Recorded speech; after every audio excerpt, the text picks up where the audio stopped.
The next day was my 12th birthday, the day Papa died. When I came downstairs, there was a small present in the middle of the kitchen table, wrapped in brown paper and tied with a piece of twine. Mama and Stefan were smiling. But then there was a knock at the door, and when Mama answered it and returned to the kitchen holding a letter, my birthday was over and my present was forgotten. Instead, Mama sat and stared at the piece of paper as if she would never blink, then went to her bedroom, where she was quiet for a while before she started screaming. After that, she screamed and screamed and screamed. It was the most horrible sound, as if someone was murdering Mama in her room. I froze. Stefan was quick, though.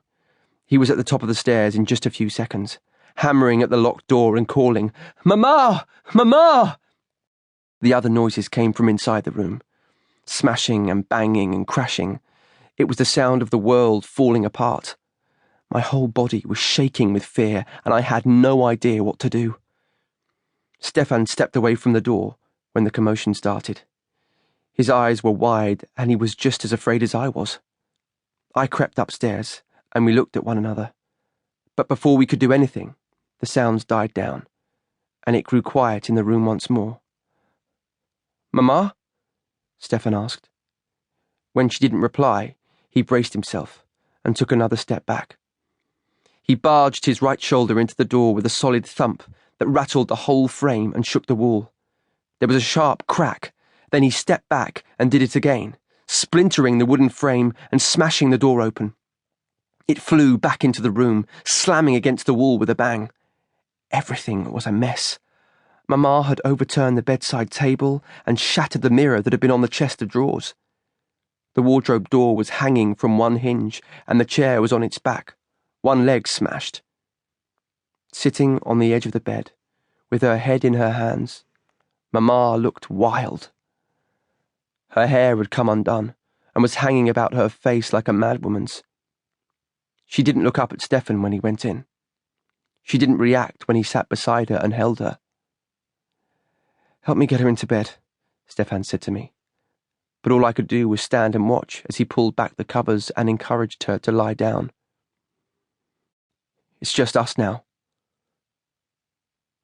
When we went back downstairs, Stefan spoke quietly, and there was a distant look in his eyes. I picked up the letter. It was just a single sheet of thin paper with Papa's name on it. Oscar Friedman. There were other details too, but all I could think about was that he had put on his smart uniform and marched away to Russia to fight for our Fuhrer, and how he was never coming back.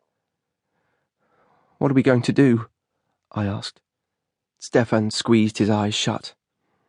When he opened them again, he bit his lower lip and looked at me, shaking his head. "We have to take care of Mama." His voice caught in his throat, as if it didn't want to come out. "We have to be strong." And then my brother hugged me.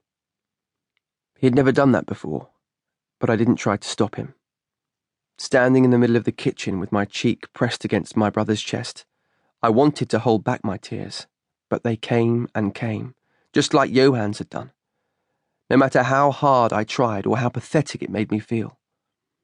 So I buried my face into his checked shirt, the kind Mama told him not to wear because it was too colourful and could get him into trouble again. "Maybe it's not true," I said, clinging to the tiniest speck of hope.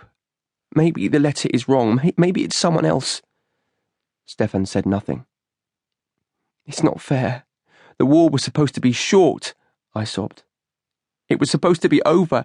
Everyone was supposed to give up when they saw us coming."